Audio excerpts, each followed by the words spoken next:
在我们的眉心深处，潜藏着一个被古老智慧与现代科学同时聚焦的神秘器官——松果体。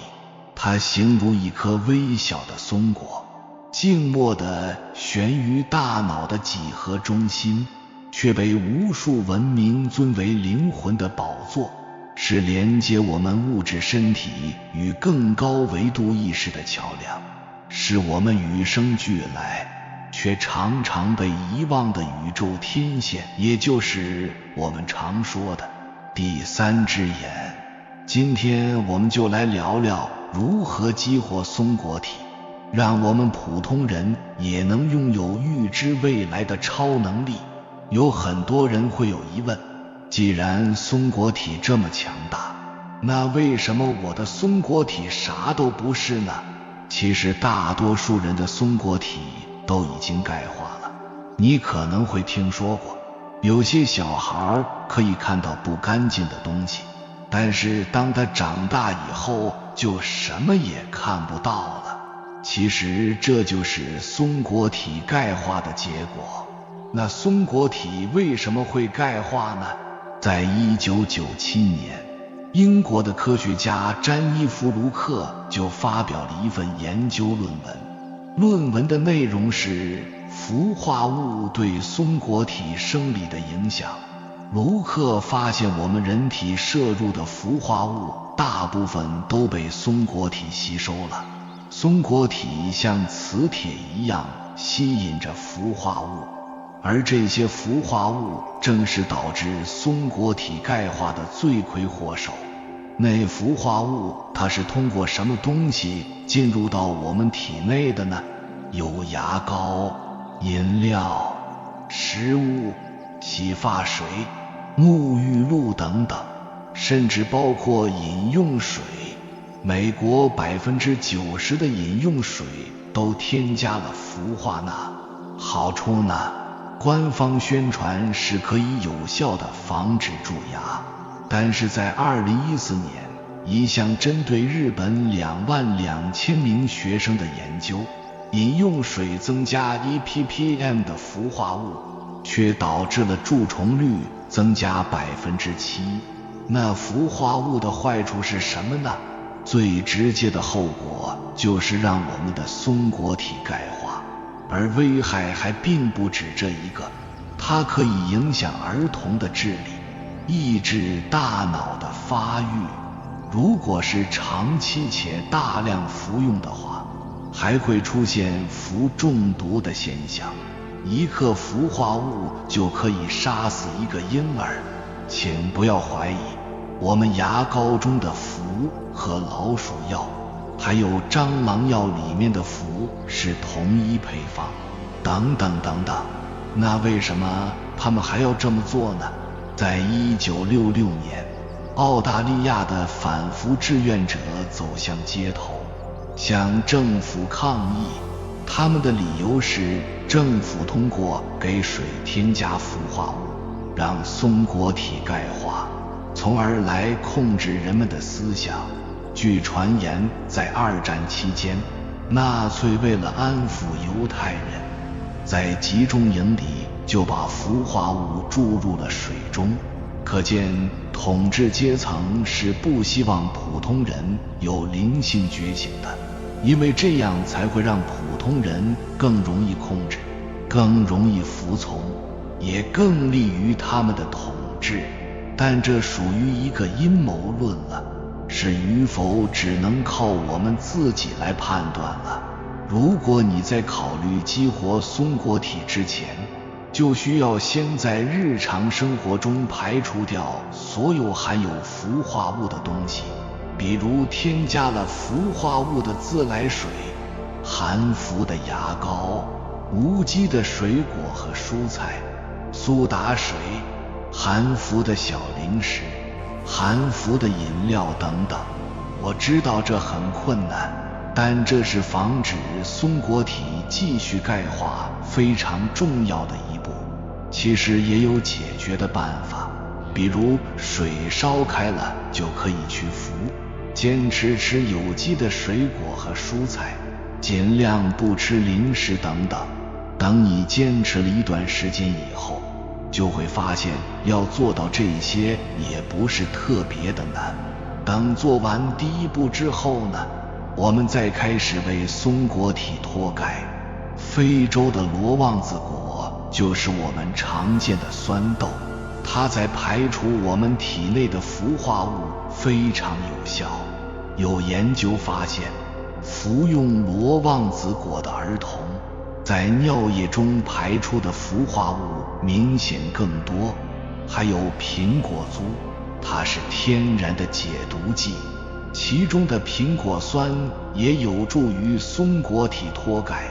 其实有很多东西都是松果体的解毒剂和兴奋剂，像枸杞、香蕉、海藻、大蒜等等。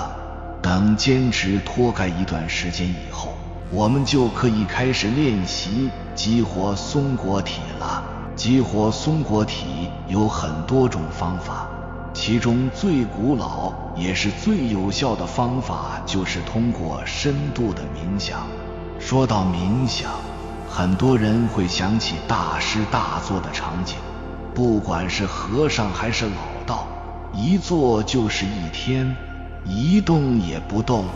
如果要做到像他们这样，我也做不到。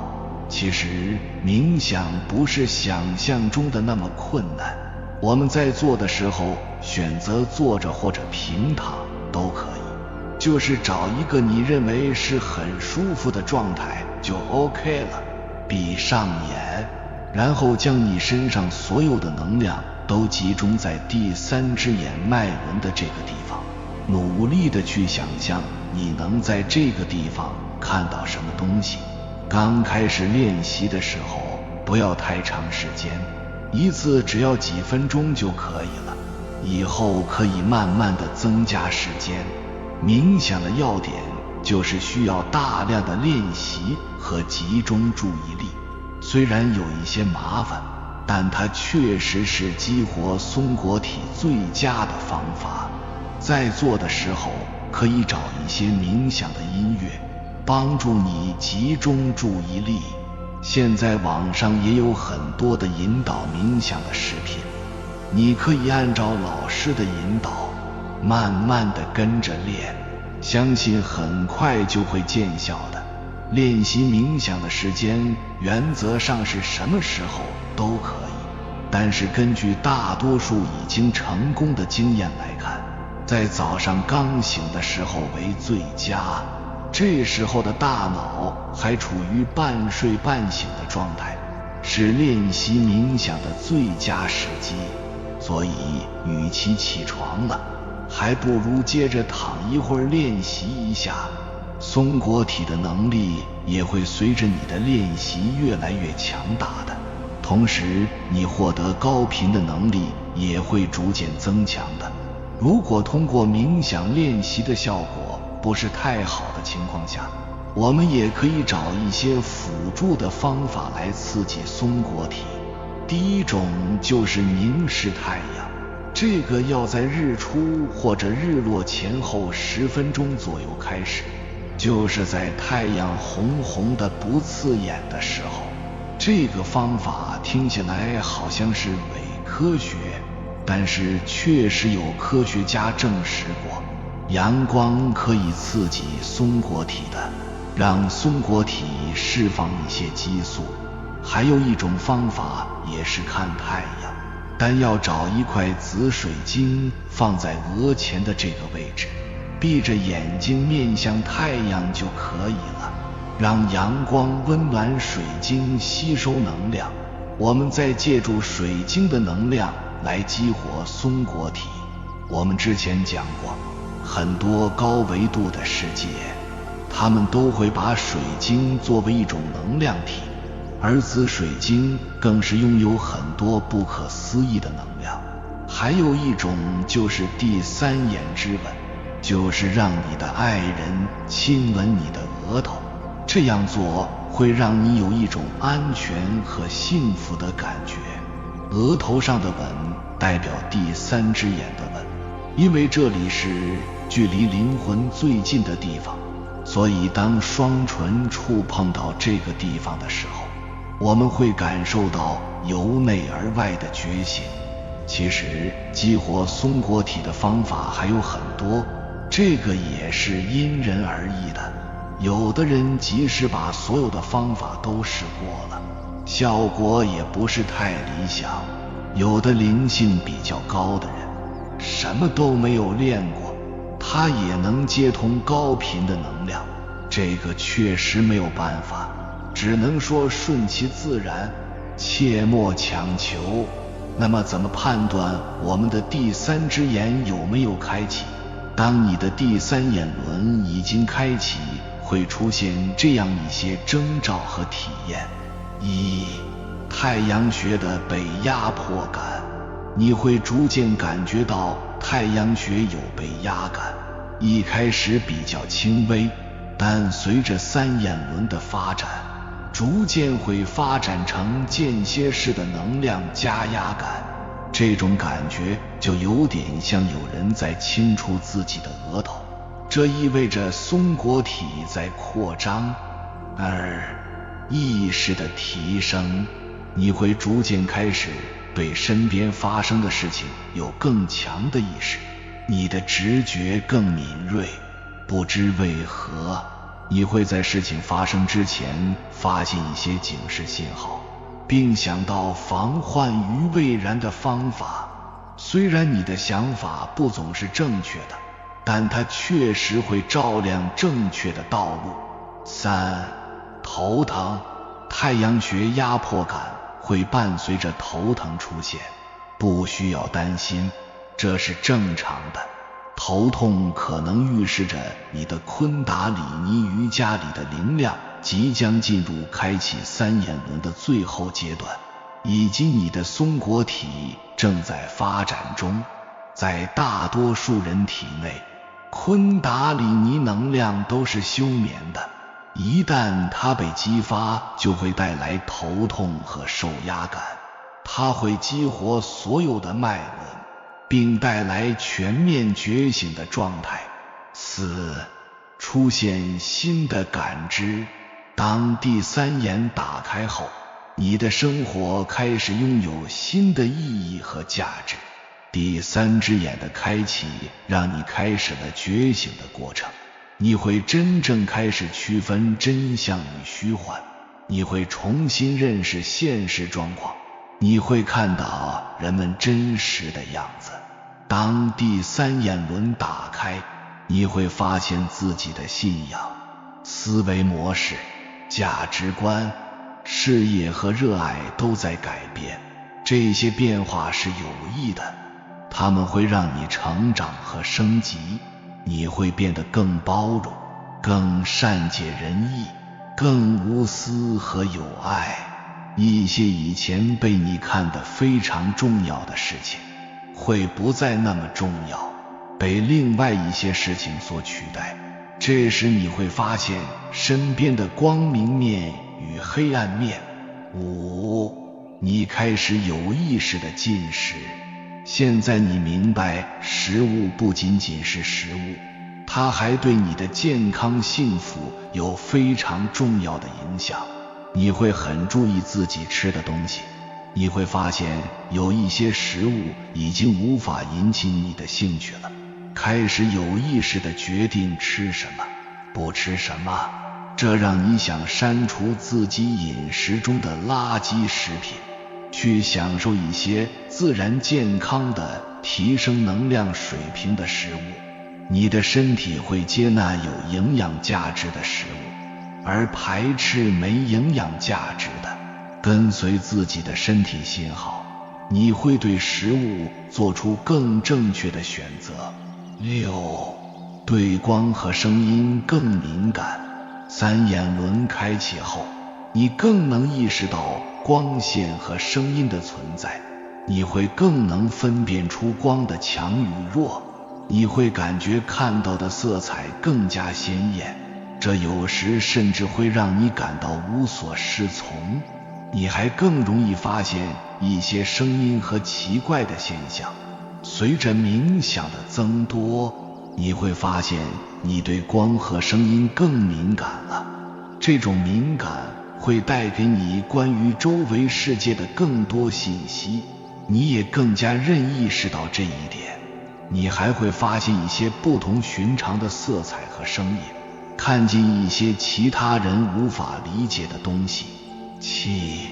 你的梦境更加清晰、生动，你会发现自己开始做一些很神奇的梦，大多数这样的梦你都会记得。这些梦能够加强你对现实世界的理解。在这些想法中，你会意识到世界不仅仅是你平常见到的那样，你会换一种方式看待自己，你会对真实的世界产生另一种感觉。梦境的世界会向你打开无限的可能，甚至超越你的想象。8. 你会看到事情的原本真相，你开始理解之前不清楚的一些事情，并且切换到更高的角度来看待它。你会明白每一个微笑背后的真相，你会看到人们行为背后的原因。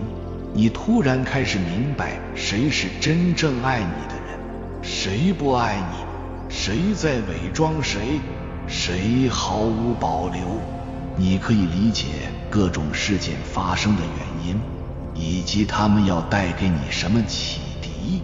生活中每个经历都开始悄无声息地向你传递信息。9.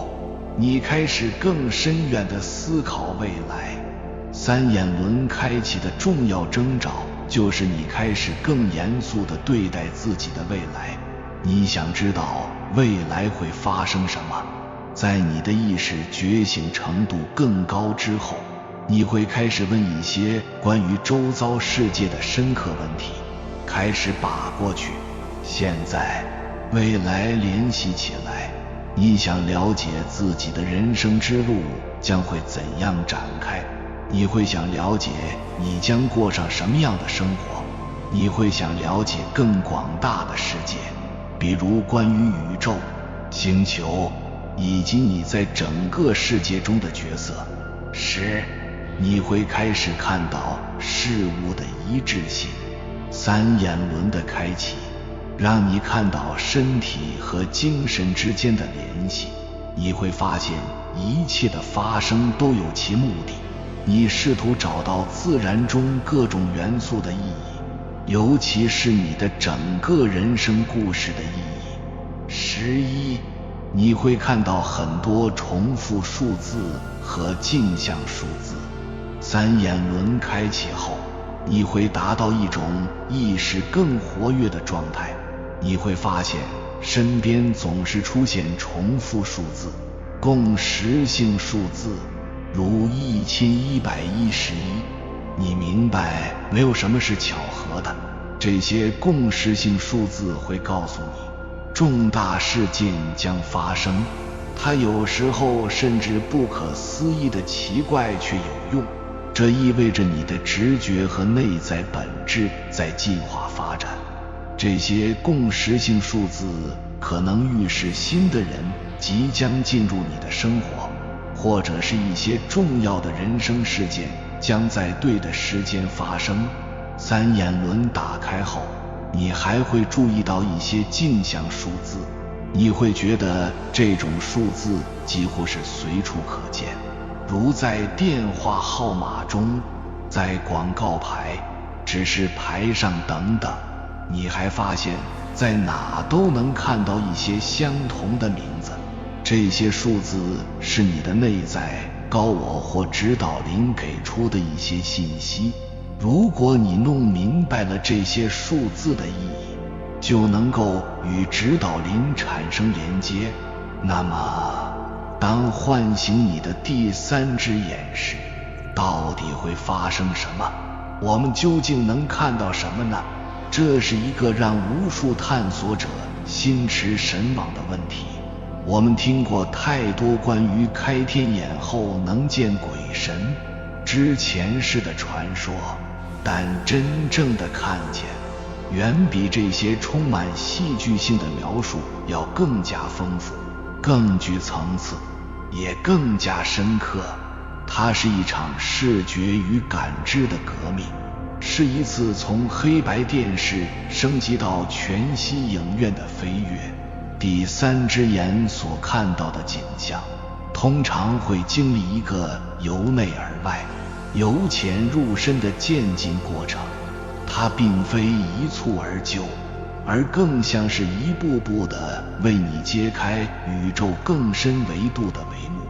第一层，闭上眼，看见光，这通常是旅程的起点，也是最普遍的体验。当你闭上眼睛，尤其是在深度冥想中，你原本看到的不再是一片单调的黑暗，这片内在的荧幕开始亮起，上演一场光的盛宴，光点与色彩。最开始，你可能会在黑暗中看到闪烁不定的光点，如同遥远的星辰。渐渐的，这些光点会汇聚成流动的光雾，呈现出各种色彩。最常见的颜色是靛蓝色、紫色和耀眼的白色，这正是眉心轮自身的能量色彩。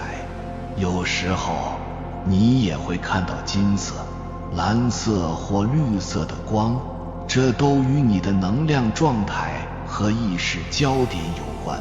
神圣几何与分形图案，随着你意识的深入，简单的光影会开始演变成无比复杂、对称且动态变化的几何图形。你会看到旋转的曼陀罗、无限延伸的分形图案、生命之花、麦达场立方体，这些被称为神圣几何的图形，被认为是宇宙创生的蓝图和万物背后的数学秩序。看到它们，意味着你的意识正在与宇宙最底层的结构和韵律产生共鸣。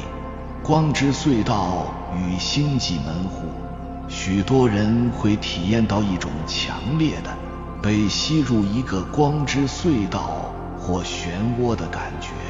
这是一种意识维度的穿越，仿佛你正在通过一个星际门户前往一个未知的领域。这种体验虽然令人震撼，但通常是安全且充满启迪的。第二层，睁开眼，看见能量。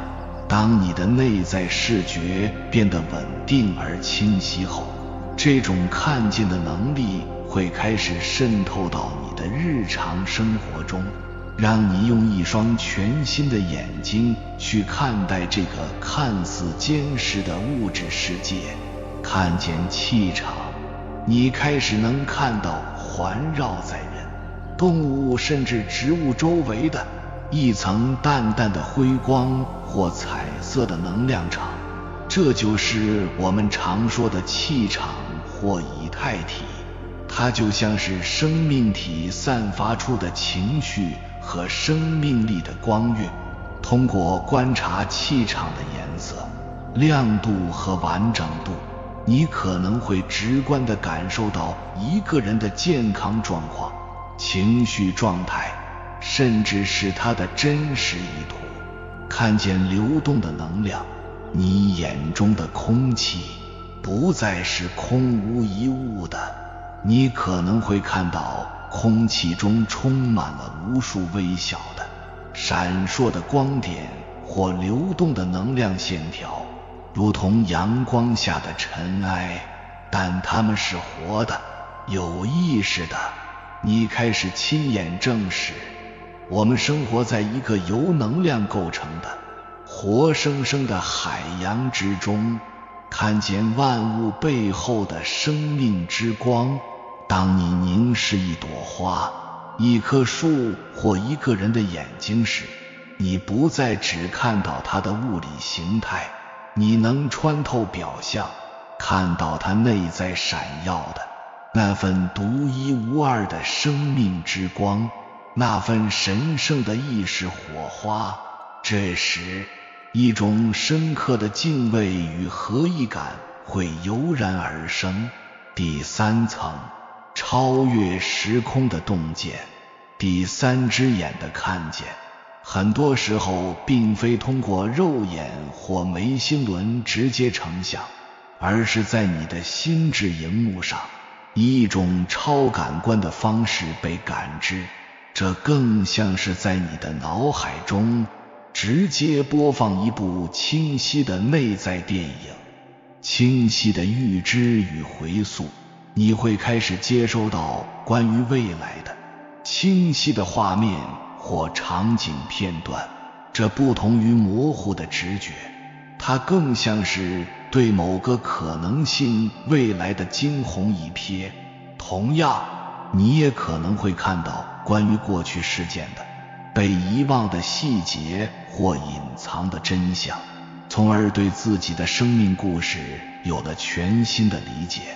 象征性的启示画面，当你带着一个问题进入冥想或睡梦时，第三只眼可能会以充满象征意义的画面来回应你。比如，你问关于事业的方向，脑海中浮现的不是具体的公司名字，而可能是一片广阔的海洋或一条崎岖的山路。这些画面蕴含着比文字更丰富的信息，需要你用直觉去解读。看见人世背后的因果支线，你开始能超越孤立的事件，看到连接人与人、事与事之间那些无形的因果支线。你突然明白，为什么你会遇见某个人，为什么你会经历某段困境。你看到了一个更宏大的、服务于你灵魂成长的完美剧本。第四层，洞见实相，回归合一。当第三只眼被完全净化和开启，它最终将引领我们去看见那终极的实相。这已经超越了所有具体的形象和现象，是一种纯粹的了悟式的看见。看见幻象，你清晰地看到我们所处的这个物质世界，以及我们基于二元对立好坏、对错、你我所建立的整个现实，虽然真实，却并非终极的实相。它如同一场宏大而逼真的梦境，一场由意识创造的幻象。看见万物一体，当幻象的面纱被揭开，你会看到万事万物背后那同一个唯一的意识源头。你看到你自己、他人、一草一木、山川河流，都是那个一的不同表达。分离感彻底消融，取而代之的是深刻的、无法动摇的合一之爱。看见纯粹的事，最终所有的看见都将消失。你不再是一个看的主体，也不再有被看的客体，你只是纯粹的存在，与那份寂静、光明、圆满的宇宙意识本身合而为一。这就是觉醒的终点，也是真正的回家。请记住，唤醒第三只眼的旅程，每个人都是独一无二的。你所看到的景象会以最适合你的方式展开，请不要执着于追求任何特定的神通或景象，那可能会让你陷入灵性的我慢与歧途。真正的目的永远不是为了看见什么，而是为了通过看见来疗愈自己，理解生命，并最终忆起我们本来的样子，那份无限的、充满爱与智慧的存在。将你的焦点放在内心的净化与成长上，那些美丽的风景自会在你前行的路上一一为你绽放。有缘人，感谢你看到最后。如果今天的影片对你有所帮助，请按个赞给我响应，回复一句顺应天道，愿你与时代同频共振，乘风破浪。还没有订阅频道的，请点击右侧的订阅按钮，与我们建立更深的连接，随缘加入会员，与同频之人共修福报，随喜转发，传播善知识，功德无量。